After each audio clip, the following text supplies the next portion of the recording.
El Gaokao está considerado el examen más difícil del mundo. Es la selectividad que realizan los jóvenes chinos para acceder a la universidad.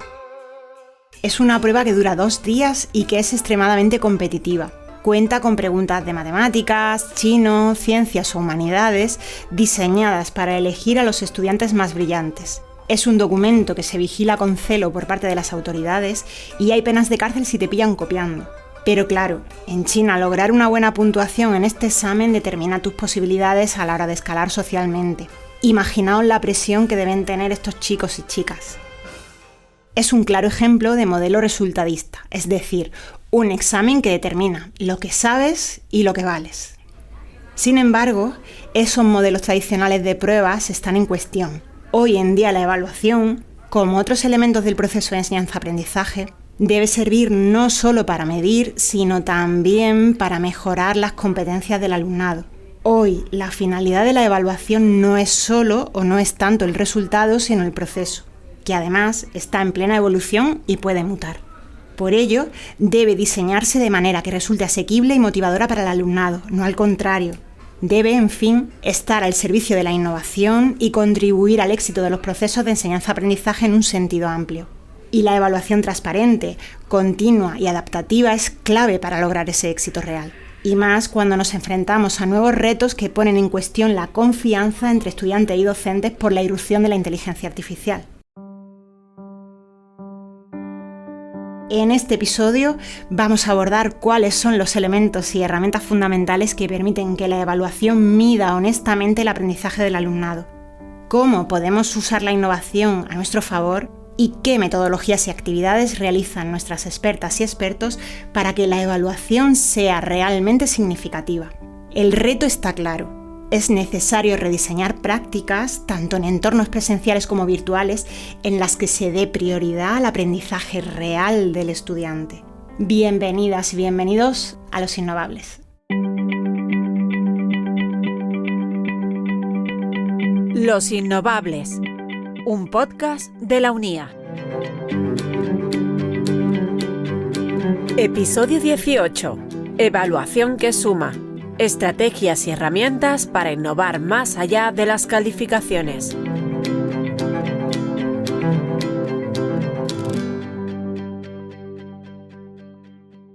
Si nosotros evaluamos para calificar, nos estamos equivocando. Tenemos que evaluar para que el estudiante aprenda. Y esa es la finalidad, la mejora del aprendizaje a través de la evaluación. No hay varitas mágicas y no hay fórmulas, pero sí que es verdad que es absolutamente fundamental. Si no hay un aprendizaje derivado de la evaluación, a mí me da igual de qué tipo de evaluación estemos hablando, pero no es satisfactorio. María Jesús Gallego es catedrática de Tecnología Educativa de la Universidad de Granada. Nuestro encuentro tiene lugar en Málaga, en la sede de la Internacional de Andalucía, mi lugar de trabajo habitual.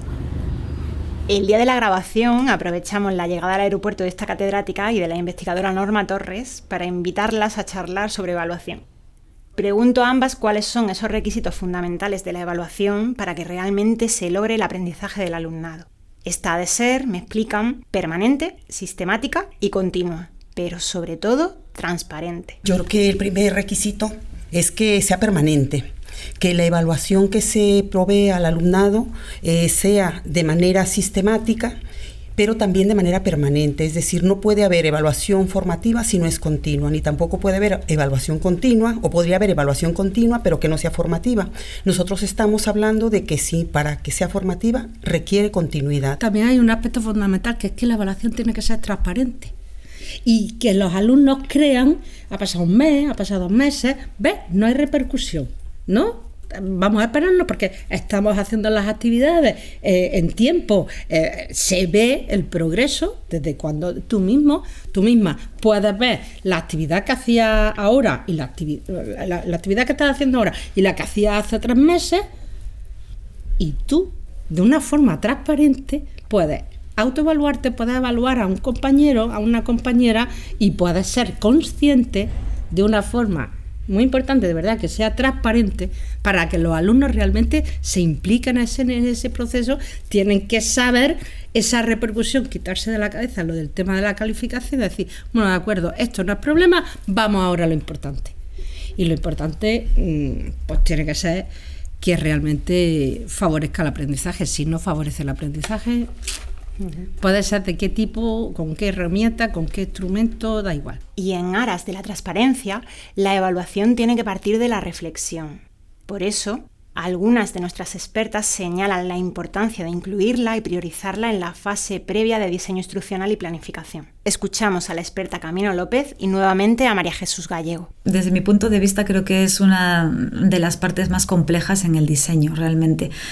La evaluación de los aprendizajes, a mí me gusta desnudarla al máximo al principio, ¿no? Para entenderla. Es decir, tiene que ir siempre vinculada a los objetivos. No podemos plantear una evaluación sin tener 100% vinculados los objetivos de aprendizaje y las habilidades que queremos conseguir. No prestamos suficiente atención a toda la parte de planificación, de diseño, en cuanto a tiempos, ¿verdad? En cuanto a dedicación, pero es que tampoco en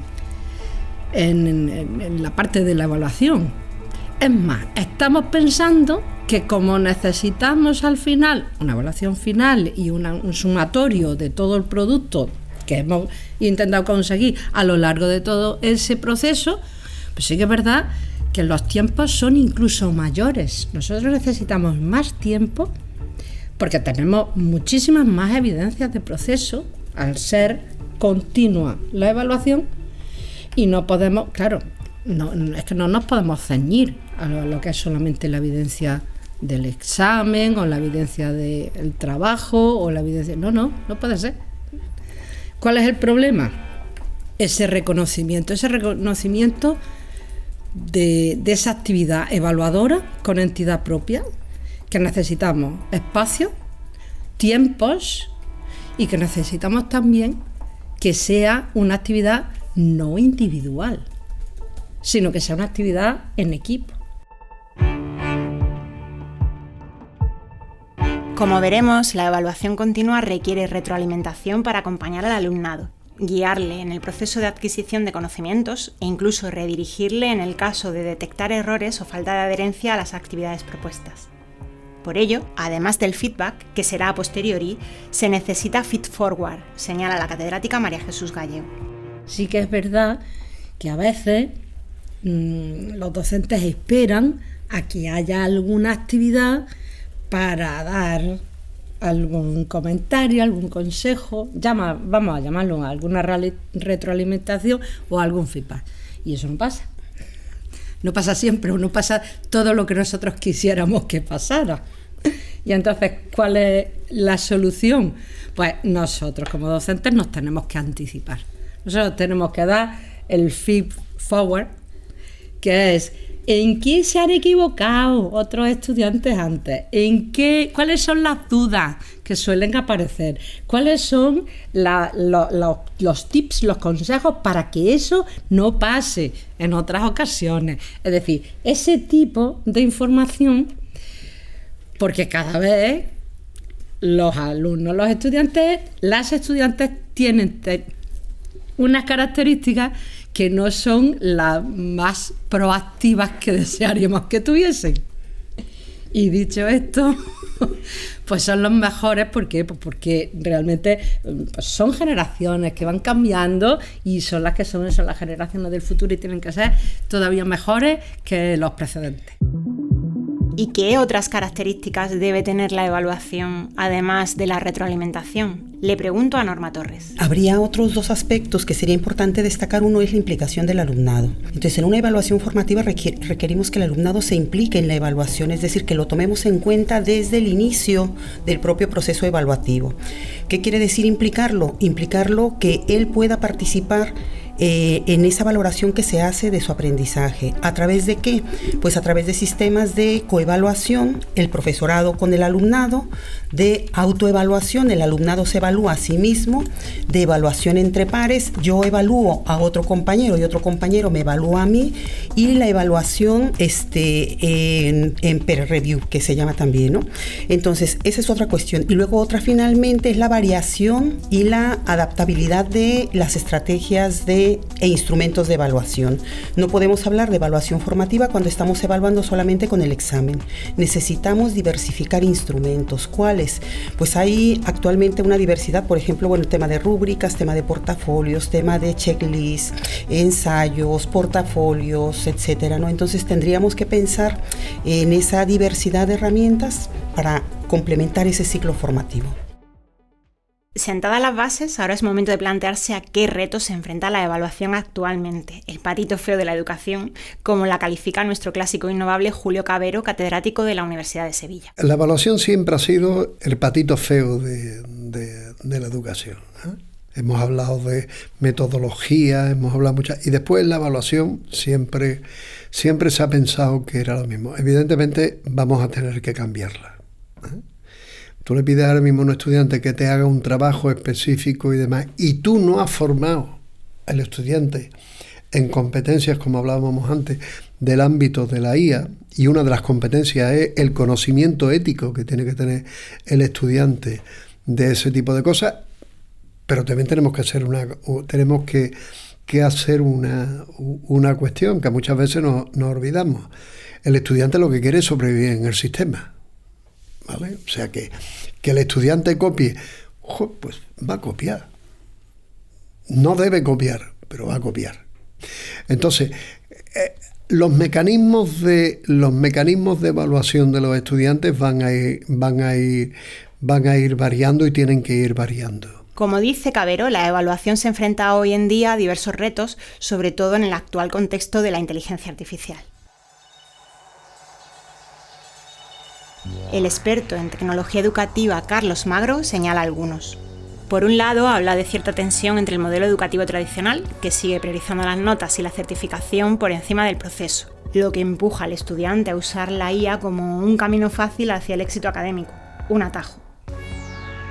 La primera no tiene que ver tanto con cómo hacemos las cosas, con el sentido de lo que hacemos, ¿eh? Y tiene que ver con esta, desgraciadamente, idea que domina lo educativo, que es una idea, pues eso, del resultado, ¿no? Eficientista, resultadista, certificadora, que se va creando desde muy pequeñitos. Los niños desde muy pequeñitos van viendo que en realidad, aunque los papás y los profes les digan una cosa, lo que cuenta al final son las notas.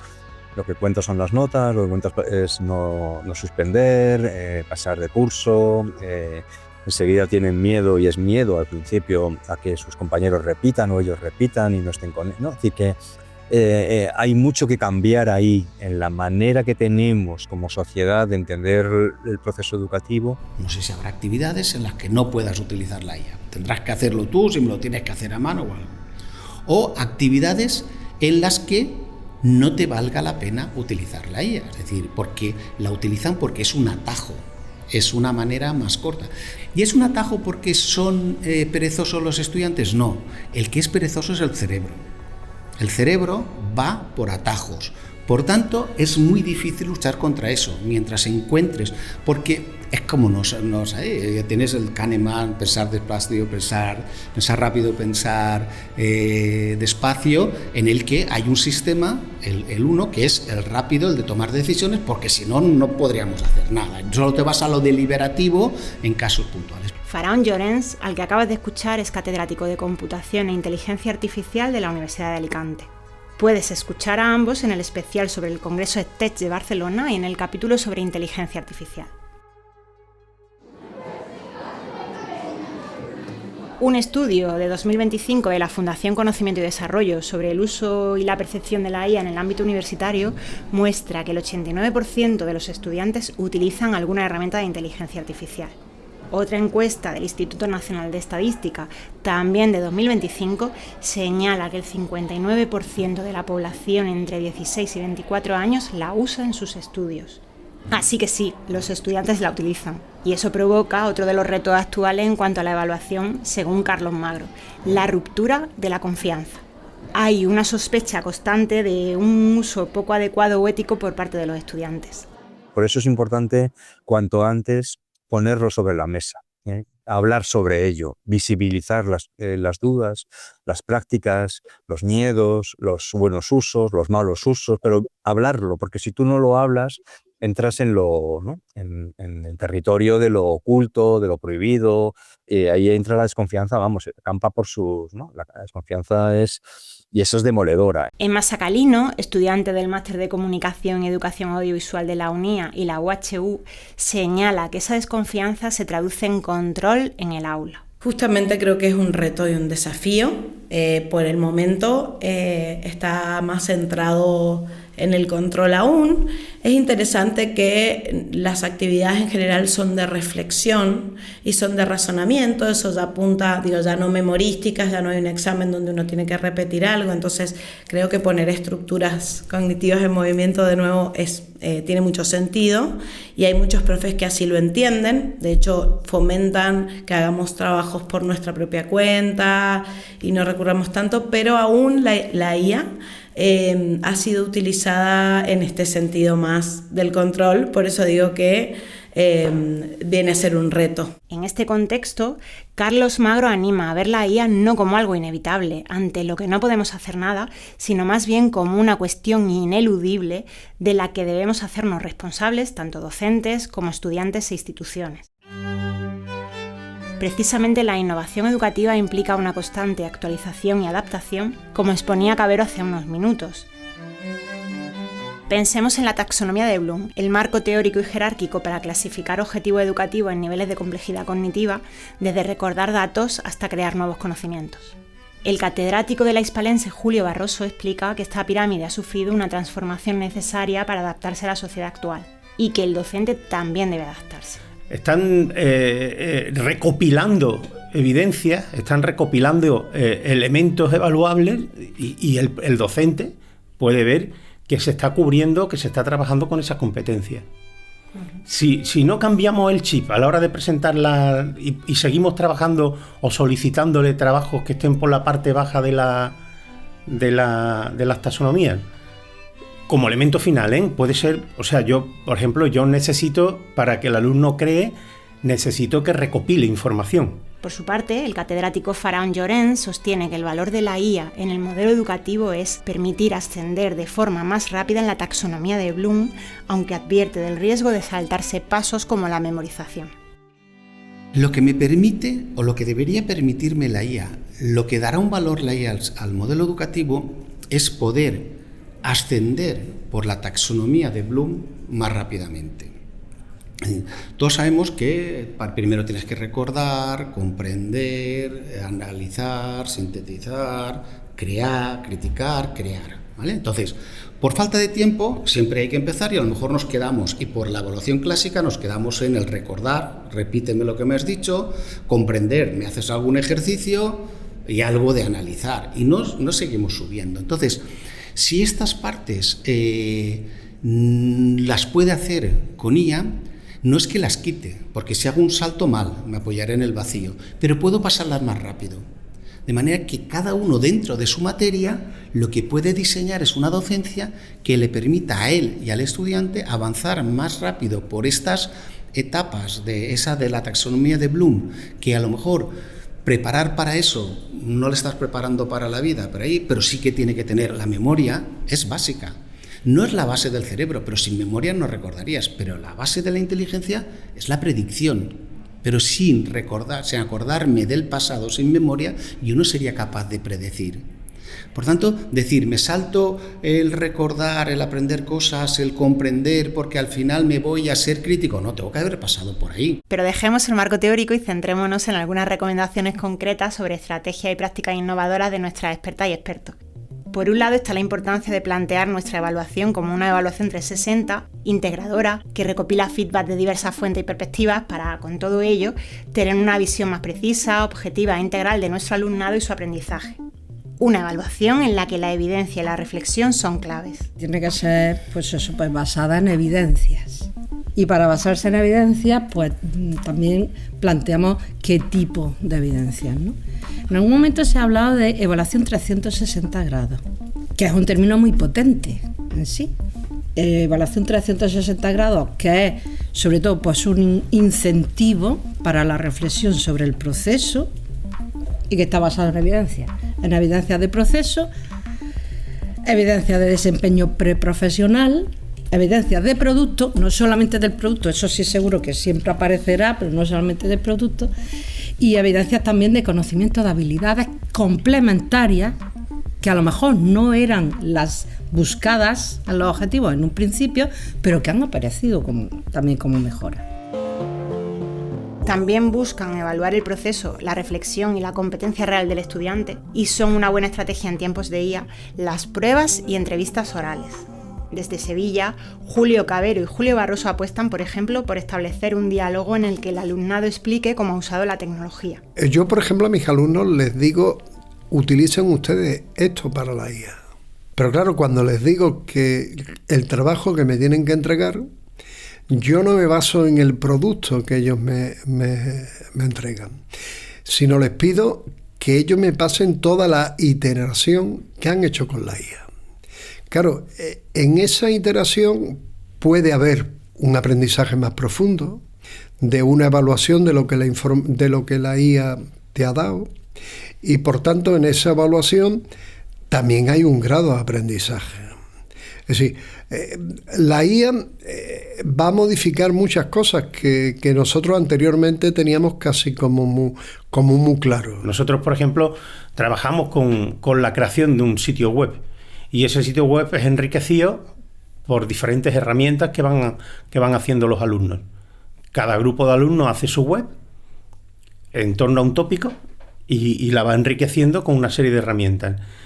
Ahí tenemos tantas herramientas básicamente como temáticas dentro del... Y también rescatando tecnologías. Se hacen desde podcast hasta vídeos con IA. También le pedimos que lo hagan con la IA, ¿por qué no? Ahora nos tiene que decir con qué IA lo ha hecho y qué prompt la ha utilizado para la creación del vídeo. Y todo eso hasta una parte didáctica de concreción de una de las actividades, cómo la desarrollaría y con qué grupo control, y todo ese es el trabajo al final, que se va evaluando progresivamente. Una evaluación continua de un paquete, de un elemento. Y en ese sentido, bueno, un proceso instruccional también para el uso de la IA de manera adecuada, en donde ellos puedan hacer una declaración del uso de la IA, por ejemplo, ¿no? Del uso de la IA, y que puedan declarar e informar qué es lo que han consultado a la IA, en qué momento lo han consultado, cómo han retroalimentado también, cómo han mejorado esos procesos o esa información que la IA, cómo han analizado esos sesgos que se presentan en la inteligencia o que la inteligencia artificial genera, esas alucinaciones también que nos da muchas veces y que decimos, bueno, es que yo no te estoy preguntando esto, ¿no? Y decía el volver a las pruebas orales, ¿no? Porque es verdad que estamos viviendo momentos complicados respecto al tema de la evaluación, porque ya muchas veces no sabemos qué es lo que el alumno genera, qué es lo que la IA genera y qué es lo que el alumno realmente está aportando a los trabajos. Una manera de trabajar en ese sentido es: vamos a volver a esas pruebas orales en los que los alumnos nos demuestren en un proceso de coevaluación frente a frente y nos puedan compartir pues sus aprendizajes o algunas opiniones respecto al trabajo que han realizado, en el que ellos deben saber qué es lo que hicieron, ¿eh? La investigadora de la Universidad de Granada, Norma Torres, también incide en la importancia de una evaluación participativa a través de la validación cruzada y la coevaluación entre pares o en equipo. Una validación cruzada, y yo en ese sentido, bueno, la planteo como una evaluación en la que el alumno realiza una parte de la evaluación en casa. Nosotros le permitimos que pueda tener el libro abierto, que pueda utilizar la IA, que pueda utilizar las herramientas que sea, pero además que tenga otra parte de esa evaluación de confrontación en el aula, con un instrumento lógicamente validado por el profesorado, para que se pueda complementar ese proceso y digamos, bueno, tienes oportunidad de ver que estás aprendiendo con este ejercicio, pero también aquí en el aula dentro tienes oportunidad de compartir lo que estás haciendo conmigo, ¿no? Y es también procesos de coevaluación, evaluación entre pares o evaluación en equipo. Entonces yo creo que esas estrategias son útiles en ese sentido y pueden ayudarnos a mitigar toda esa problemática que está enfrentando la evaluación actualmente. Como respuesta a estos retos vinculados a la evaluación, cabe destacar la importancia de que el docente contemple estrategias que sirvan de acompañamiento al alumnado. Ya hablamos de ello en otro capítulo. Ayudarle a mitigar o sobrellevar el estrés y la ansiedad que a veces provoca la evaluación es también clave. Creo que no he pasado más nervios en mi vida que a la hora de hacer exámenes. ¿Cómo nosotros podemos disminuir esos niveles de estrés, esos niveles de ansiedad que pueden generar los periodos de evaluación, que para ellos son los periodos de exámenes realmente? A través de un seguimiento y de diferentes estrategias que se pueden seguir. Por ejemplo, una de ellas es, decíamos, siguiendo el proceso, ¿no? Otra de ellas, hablabas tú ya de la inteligencia artificial, es integrar la IA en ese proceso de evaluación en el que los alumnos entiendan, comprendan y se formen también en el sentido de por qué la IA es importante, para qué es útil, pero también para qué no es útil la inteligencia artificial. Otra cuestión también importante y otra estrategia es que la evaluación en ese sentido sea una evaluación auténtica y situada. Quiere decir que nosotros planteemos al alumno actividades que tengan que ver con su contexto profesional, pero también con su contexto real en ese momento o en esa circunstancia que puedan estar viviendo. A su lado, María José Gallego insiste en que en realidad la estrategia no cambia. Lo que sí que se ha modificado es el uso de la herramienta, en este caso IA. ¿Hasta qué punto entiendo yo, que puede ser adaptable estrategias clásicas de evaluación entre pares o de autoevaluación con el uso de la IA? Pues totalmente. Es que el problema se puede generar cuando el planteamiento de la actividad evaluada no es correcto. Es decir, porque ¿qué diferencia hay entre dame un resumen que tú puedas encontrar en la Wikipedia o dame un resumen que tú le puedas preguntar a Gemini? Pues el problema es la formulación de la pregunta, la tarea en sí, pero un poco pensando en siempre teniendo en cuenta esos procesos, o me los verbalizas o me los describes, o incluso pues un checklist de preguntas que yo te hago acerca del proceso de esa tarea que tú entregas, es suficiente. Precisamente esta experta propone otra práctica innovadora para hacer seguimiento al alumnado, sobre todo en entornos online: la gamificación. Trabajar en la automatización de procesos de acompañamiento del o la estudiante, sobre todo que en entornos virtuales no se conecta tanto, parece que no participa, entrega una tarea tarde o que, es decir, el rescatar a ese tipo de personal. ¿Cómo? Pues a través de esa adaptación que en un sistema integrando herramientas dentro del entorno virtual, de la plataforma institucional, yo creo que se podría conseguir. Se me viene a la cabeza el ejemplo de Duolingo. Pues no has conectado, tienes la lección a medio terminar, vas perdiendo la racha, enganchar en base a gamificaciones pequeñitas a esos estudiantes, y eso es una cosa que se puede automatizar, entiendo yo, fácilmente, y que podría ser una innovación dentro de una plataforma oficial o institucional. Tenemos ciertas metodologías que ayudan, como por ejemplo la gamificación. En virtual se puede realizar, es muy interesante, pero aquí yo haría un pequeño disclaimer, y es que en el tema de la gamificación es una metodología que se ha trabajado mucho desde la motivación extrínseca y no intrínseca, es decir, se sustenta mucho en los puntos que se vayan a obtener si se consiguen superar ciertas actividades, o el ranking de estudiantes, a ver quién va primero, ¿no? A ver si me motivo a nivel competitivo, o luego la medallita si has conseguido superar el primer tema. Bueno, al final son todas estrategias que están muy bien, realmente motivan, pero tienen una durabilidad muy corta. Si el curso curso es corto, pueden tener un efecto importante en él, ¿no? Y que todos los estudiantes se sientan más o menos motivados. Pero si estamos hablando ya de una carrera un poco más de fondo, que tengamos un curso de más de un mes, entonces ahí eso ya va perdiendo cada vez más fuelle, por decirlo así de forma coloquial. Vemos que en el caso particular de la IA, esta puede ser muy potente a la hora de innovar e incluso para descargar parte del trabajo del docente en materia de evaluación. Sin embargo, hay tareas que pueden ser automatizadas y otras que definitivamente no. Se pueden automatizar la corrección de pruebas. Eso sí lo podemos automatizar y no hay ningún problema porque nos va a ayudar y nos va a limitar. Bueno, el tiempo nos va a eficientar bastante. ¿Qué otra cosa puede automatizarse? Es identificar, bueno, con base a un checklist o a una rúbrica, por ejemplo, algunas cuestiones que pueden ser mejorables en el trabajo o en la actividad que el alumnado desarrolla, ¿no? O en la competencia que el alumno está adquiriendo. Otro aspecto también es adaptar las pruebas a los distintos niveles de desempeño del alumnado. Sabemos que tenemos alumnado NEAE.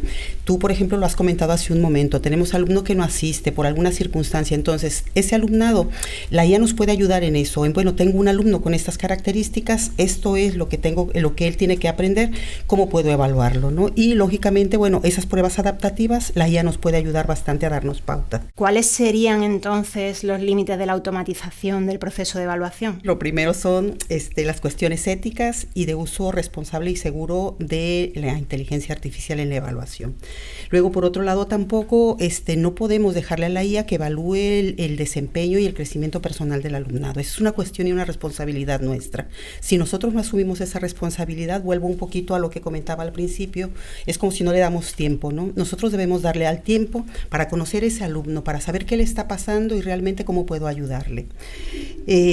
También, bueno, podemos nosotros también, que una calificación no la podemos emitir dejándole a una máquina a que sea la responsable de emitir esa nota. Entonces nosotros cuando emitimos una nota a la que le hemos pedido a la IA que nos apoye o nos aporte información, no podemos darle esa información así tal cual, ni esa nota tampoco. Tenemos que proporcionarle también esas evidencias de las que ya hablaba hace un rato María Jesús, esas evidencias del por qué te estoy dando esta nota, qué te faltó para llegar a lograr este nivel de desempeño, dónde está lo mejorable. Entonces, esa información para que él sea consciente también de qué es lo que le falta y que justifique, que sea objetiva y que sea transparente. Y pues bueno, otra cuestión también es que va ligado a lo que hablábamos hace un momento, que los datos del alumnado se deben proteger. Por eso justamente, por los datos, entre otras cuestiones, es fundamental ser cuidadoso a la hora de usar la IA, ceñirnos a herramientas que nos proporcionen nuestros centros y en cualquier caso cuidar su configuración.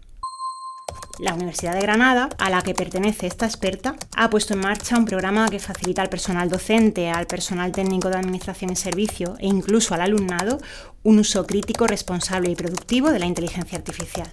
Se llama Cercanía. Y yo creo que uno de los más didácticos, pedagógicos que puede existir, porque no tanto se obvia toda la parte de ética. Se da por sentada en la base, en los datos personales. Estamos hablando de legislación, perdona, eso es otra cosa. Pero a través de metodologías activas muy, muy, muy sencillas, pues se están haciendo ahora mismo en las 5 áreas, se están haciendo proyectos pequeñitos, no solamente de evaluación, sino también de, por ejemplo, has nombrado tú antes aprendizaje invertido, ¿no? Bueno, pues de metodologías activas con IA. Y esa es la base. Yo creo que si atendemos a las metodologías, a la hora de formación en metodologías, incluyendo la evaluación también dentro de la formación en metodología didáctica en educación superior, yo creo que matamos 2 pájaros de un tiro. En cualquier caso, además de planificar la evaluación, es importante que desde el inicio contemplemos mecanismos y recursos para recoger sus rasgos, sistematizar su aplicación y compartir todo ello junto a la información clave de nuestro sistema de evaluación al alumnado. Eso reduce el estrés, como decíamos, la incertidumbre y fomenta su implicación. Entre las herramientas que nos ayudan, primero, a sistematizar la evaluación y que también sirven para que el alumnado conozca los criterios y pueda incluso autoevaluarse, Estarían las rúbricas, listas de cotejo, prácticas corregidas, etc. Desde mi punto de vista, los estudiantes tienen que saber y conocer cuáles son los criterios de evaluación por los cuales se les van a medir y también los niveles de logro. Por eso señalo la rúbrica como herramienta de interés. Creo que lo deben de conocer desde el principio porque, aunque es verdad que al final te estamos evaluando aprendizajes que no tienen por qué ser 100% lineales y esperados, de hecho es muy bonito ver cuando los estudiantes superan las expectativas, ¿no?, del aprendizaje que estaba pautado, pero sí que es verdad que al final ellos tienen que planificarse, ¿no?, y entender un poco por dónde van, si están cumpliendo los objetivos, no lo están haciendo y cómo lo hacen. Daniel Cebrián, de la Universidad de Málaga, asegura que mientras más definida sea la rúbrica, más objetiva es. Este experto nos explicaba en un webinar sobre rúbricas digitales que impartimos hace un tiempo en la Internacional de Andalucía cómo crearlas y qué plataformas nos pueden ayudar a hacerlo. Y luego hay herramientas específicas para rúbricas integrables a estas plataformas. Como pedagogo ha participado en la creación de una herramienta de acceso libre que se llama Corrubric. Esta rúbrica es gratuita, nace de proyectos de investigación, se alimenta de ellos, se financia con estos proyectos de investigación y de innovación. Está en corrubric.com. Incluyamos o no instrumentos como estos y en general diseñemos el sistema de evaluación que diseñemos, comunicarlo e informar al alumnado es esencial. Para ello nos pueden servir la guía docentes clásica o la guía de orientación online. Primero, la transparencia, ¿no? ¿Qué requiere? Pues requiere que se lo informemos al alumnado, cómo le vamos a evaluar, que utilicemos la herramienta adecuada también, que él sea consciente de que hay información en la guía docente y que él tiene que estar visualizando también cómo se le va a evaluar, porque es algo que ellos normalmente suelen estar preguntando, y que se concretan esos criterios de desempeño. Entonces, cuando nosotros les pedimos una tarea o una actividad y le digo al alumno, compárteme tu trabajo a través del Drive, el alumno me comparte y yo puedo desde ese momento comenzar a dar seguimiento de lo que el alumno está haciendo. Entonces, ¿qué es lo que pasa? Que yo estoy retroalimentando, estoy haciendo comentarios, estoy proponiendo mejoras y el alumno está visualizando a tiempo también lo que yo estoy proponiendo. Eso está dando un seguimiento y estoy también dándole pautas al alumno de mejorar. Ellos van mejorando, ellos van trabajando y están también preguntando y están retroalimentándose conmigo de lo que estamos haciendo. Se trata con todo ello de ganar en transparencia y facilitar la experiencia del alumnado. Y en este sentido, formatos como el audio y el vídeo son muy interesantes, especialmente cuando no tenemos contacto presencial con él. Estos formatos, con nuestra imagen y voz o nuestra voz, nos ayudan a humanizar la evaluación y pueden servir para orientar al alumnado y explicarle en detalle qué se espera de él en el curso, darle instrucciones sobre la actividad, orientarlo con ejemplos de prácticas corregidas anonimizadas o, una vez entregada la actividad, darle un feedback más personalizado y cercano. Y hablando de feedback, toca hablar de nuevo de inteligencia artificial en evaluación. Como para otras tareas docentes, la IA también puede servirnos de copiloto y ser muy potente a la hora de proporcionarnos retroalimentación sobre el progreso del alumnado. Cuando estamos hablando de cursos formativos o asignaturas en las que hay un volumen grande de estudiantes, la evaluación se complica especialmente, ¿no? Porque al final el docente que tiene que evaluar es una persona. Una vez que llega, no sé, al número 30 de proyectos evaluados, ya el cerebro no le da para crear feedbacks un poco novedosos y constructivos. Y aquí creo que la inteligencia artificial viene a ayudar mucho, ¿no? No para sustituir al docente en la evaluación, porque está clarísimo que comete muchísimos errores. Yo he creado muchos GPTs de ChatGPT intentando programarlos al máximo para que sean eficientes y da igual, nunca lo hacen perfecto, tienes que estar detrás. Pero creo que la inteligencia artificial viene aquí a ser un copiloto, ¿no? Y a ayudarnos en este proceso de crear un feedback fresco, que el docente no se note que ya está totalmente agotado de leer prácticamente siempre lo mismo y a que le sirva para el estudiante para seguir aprendiendo, ¿no? Tanto sea durante el curso como hacia el final. A estos GPT podemos sumar otros instrumentos diversos que nos facilitan seguir el progreso del alumnado, algunos de ellos ya los citamos, como el uso de portafolios, los checklists, los ensayos o los diarios de aprendizaje.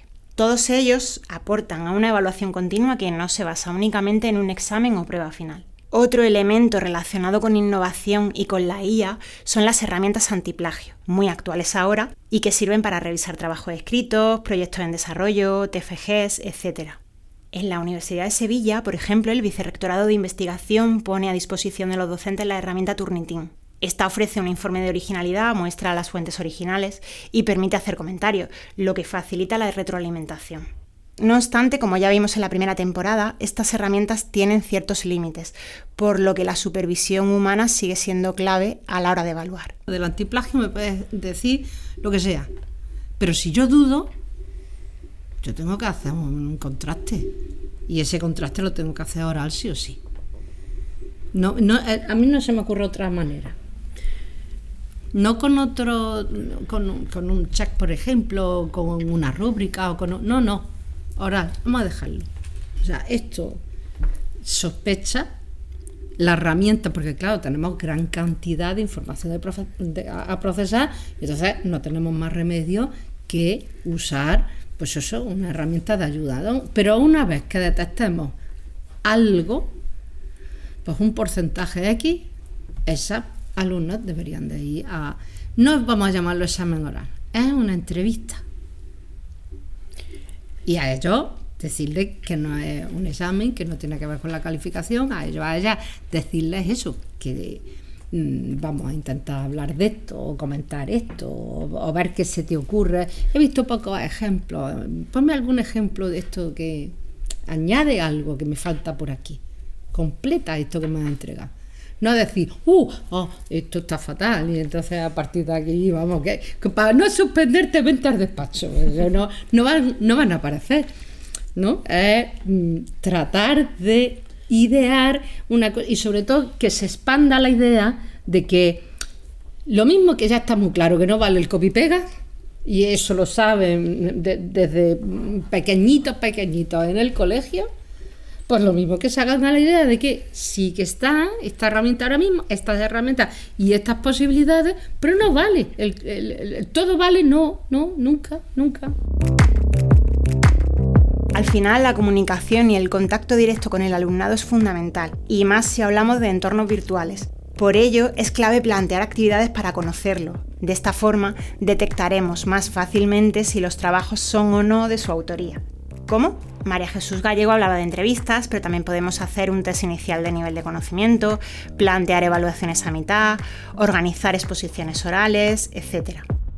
A veces, los docentes se esfuerzan en incluir presentaciones y recursos en el aula virtual sin promover la interacción y esperan que se produzca por sí mismo el aprendizaje. Pero la evaluación online tiene sus peculiaridades y requiere maximizar la presencia social del docente para precisamente evitar uno de los grandes males de esta modalidad, el abandono del alumnado. Y esa presencia social del docente requiere un acompañamiento sólido y un apoyo en el programa online, además de información digital directa del grado de consecución de los objetivos, para que con todo ello se genere un clima propicio a la evaluación formativa. Al final, la meta sigue siendo la misma en entornos presenciales, híbridos o virtuales: mejorar el aprendizaje de alumnos y alumnas a través de la evaluación. Y aquí sigue siendo central el papel del docente, su capacidad de reflexión y adaptación, su espíritu innovador y su interés por facilitar todo el proceso con diálogo y comunicación. Somos nosotros los que en definitiva sumamos a la evaluación para llevarla más allá de las meras calificaciones. Lo importante es, la estrategia, ¿no? Y cómo la planteas. Pero luego también, por ejemplo, si nosotros diferenciamos estas maneras de implicar al alumnado en el entorno presencial, en el entorno online y en el entorno semipresencial, sí que habría a lo mejor una pequeña variación, porque en un entorno online totalmente, un proceso de coevaluación, la que el profesorado hace con el alumnado, es un poco más difícil. Es un poco más difícil, pero luego la evaluación entre pares sí que se puede dar perfectamente, y lógicamente la evaluación, la autoevaluación también es perfectamente aplicable en todos los contextos, y en ese sentido, no hay diferencia, la manera es la misma en cómo implicas al alumnado, y la cuestión está en cómo lo planteas y cómo le das ese seguimiento, cómo haces esa retroalimentación y cómo logras también hacer al alumnado capaz de comprender de que ese proceso que él ha seguido le está permitiendo lograr los aprendizajes que estás planteando en esa tarea o en esa actividad. Yo creo que un aspecto muy importante que has comentado es el tema de que sea adaptada al contexto, adaptada, y además puede ser incluso sencilla. Cuanto más sencilla, más transparente, más asumida por él o por la estudiante que está haciendo ese proceso, y entonces pues sería mejor, ¿no? Y a veces pienso que hasta más cercana también.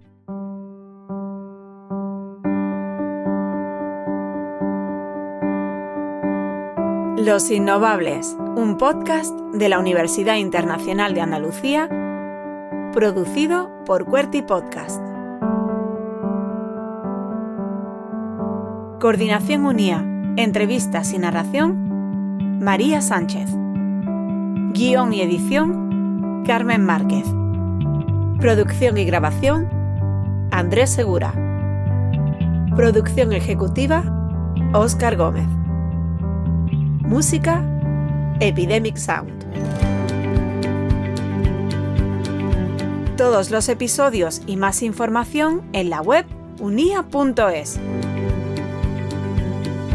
Además, puedes suscribirte a este podcast en tu plataforma de audio favorita.